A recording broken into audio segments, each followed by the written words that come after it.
Hey there, welcome back to the Counter Service Leadership Podcast. I'm your host, Brett Jacobson, and this is a podcast dedicated to teaching organizations how to learn. As you know, we're in a series about how to develop a learning organization within your culture.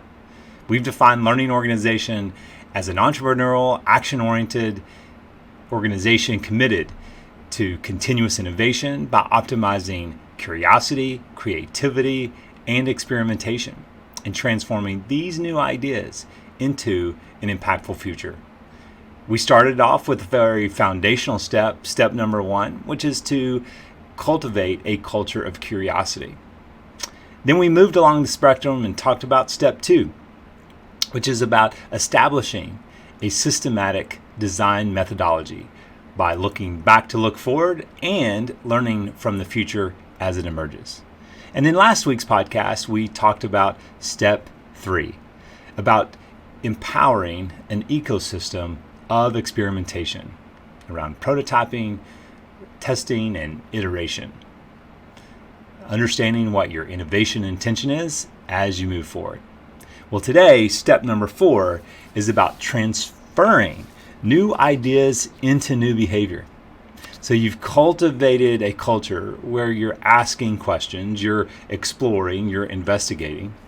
You understand that you're trying to move a design methodology well beyond just reacting or responding in the moment based on current habits and routines, but really trying to challenge original assumptions when making decisions and an approach to change. And then this idea of prototyping, iterating, and testing is particularly important. But as you're doing that, as you've designed a product or designed a methodology or a system or an approach that you want to deploy into your company, into the market space, then how do you transfer these new ideas into new behavior? Because if you've challenged original assumptions, and you have a deeper understanding of that journey map of your customer, as an example, infusing new knowledge, locally and corporately, requires leaders and dedicated teams to evangelize and multiply it through the organization. So how do you build shared understanding? And I believe a starting point for building shared understanding is around the power of common language.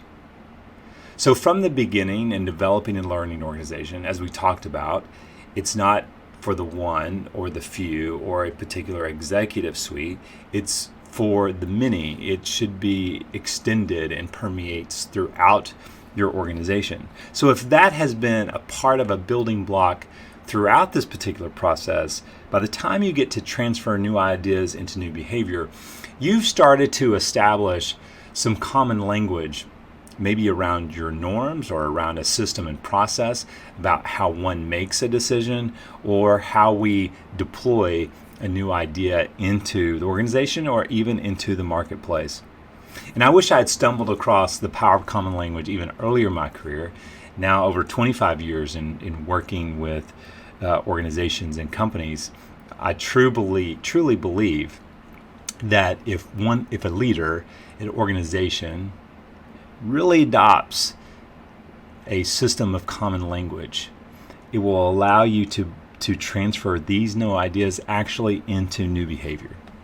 Because when you develop common language, it allows more voices around the table to contribute to that. Now, an executive at the end of the day has to make a decision about how to move forward. But when you establish common language, it allows you to continue to iterate that over time of debating and dialoguing those words, editing them and iterating them over time. What are the descriptors and the definitions of those terms and those words? This common language allows you to evangelize and multiply it through the organization, whatever that may be. And so as you develop this common language and you continue to move forward in the organization, then you're able to point back to something. Common language allows you to keep a system more simplistic, allows people to put their arms around it. It becomes less complex. And it allows you to point back to something when more conflict is created or emerges from a particular pathway to make a decision, or when you're trying to deploy something into the marketplace and there might be disagreement around that.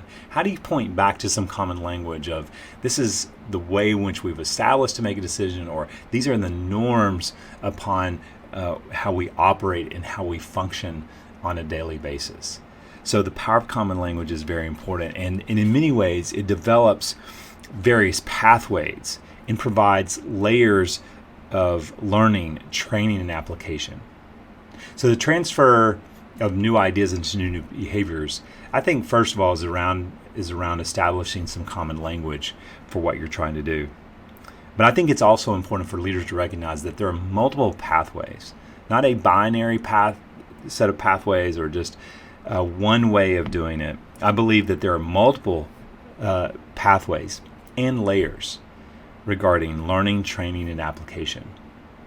So common language is important, but then what are the pathways for your employees to learn more about something that has been designed, or that you've replaced one approach with another, or that you're actually trying to disrupt the marketplace? How do you deploy this and evangelize this and multiply it throughout your organization? And extending from common language is this idea of how do you have multiple pathways of learning? In other words, how do you differentiate the learning process amongst your employees? Because I can tell you, especially with my experience in working with generations of students in various organizations, is that everyone has a unique way of learning, and really tapping into that way of learning is particularly important, so that one can not only process what you're doing, but also that they transfer those skills into the marketplace. And that's going to allow you to advance and really accelerate the work that you're doing. So what's the type of learning program that you have established within your organization? What's the level of training and skills that are relevant to the work? Because sometimes we read the book du jour, or the methodology that's in vogue, or something that just seems trendy or popular. But what has true sustainability power that's relevant right there on the ground in real time where they are? And as we know, autonomy, mastery, and purpose drive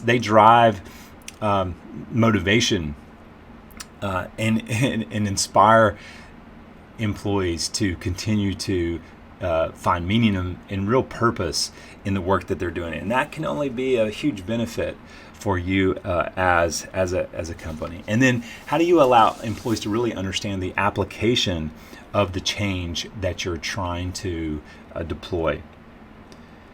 And speaking of change, when you're trying to multiply and evangelize an approach, a change to your organization, I really think you're trying to, in many ways, shift perspective. You're trying to shift a way of practice, and you're also trying to shift performance. So when you're dealing with change and transferring new ideas into new behavior, I think as you're leading through change, you have to think about those 3 P's: perspective, practice, and performance. So when you think about transferring new ideas into new behavior, you can't start here as the position point for scale, for acceleration, for productivity. You really have to start at a point of curiosity, a level of creativity. How are you experimenting, optimizing experimentation within your company? Those are really important foundational steps before you can actually transfer new ideas and new behavior. Because throughout that process, there are many voices that have been able to contribute. As a matter of fact, you're continuing to ask, what voices are we not hearing from, as a way to have a deeper understanding of the work that's going on. And so that's also going to deal with speed and impact and cost. So I really want you to step back and really reflect on the first 3 steps of cultivating a culture of curiosity, and in looking at your design methodology and your ecosystem of experimentation. Those are critical to actually transferring new ideas and new behavior. But when you do, again, as a recap, think about common language.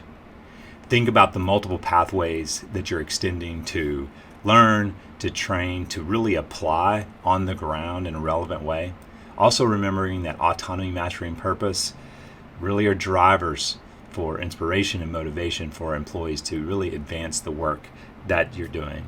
And then ultimately, as you're leading through change, think about those 3 P's: perspective, practice, and performance. Well, thanks for sitting across the counter with me today. I want to tell me what you're hearing, you're seeing, you're feeling about this process or the work that you're currently experiencing, either in your team or your organization as a whole. I'd love to hear more about that. So put that in a LinkedIn post or send me a direct message. I'd love to learn more about what you're seeing, hearing, and feeling. So again, thank you for joining me on another episode of the Counter Service Podcast.